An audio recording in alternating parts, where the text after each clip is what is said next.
Para promover el deporte y la sana convivencia en un ambiente recreativo, en Canaciña, la colonia San Nicolás del sur de Mérida, se realizó el programa Verano CEGEI, con actividades que refuerzan los lazos familiares y promueven la cultura a beneficio de toda la familia.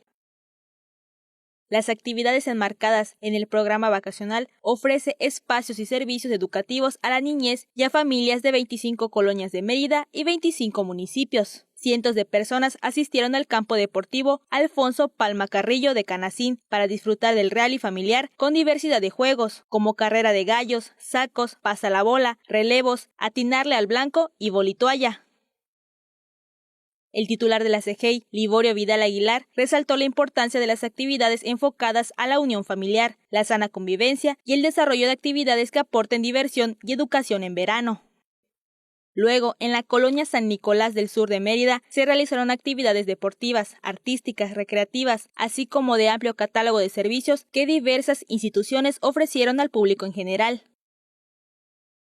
En el evento participó el Ballet Folclórico de Yucatán, Alfredo Cortés Aguilar, que deleitó la velada con cultura, danza y trajes típicos para acercar y reforzar las tradiciones de la niñez y la juventud.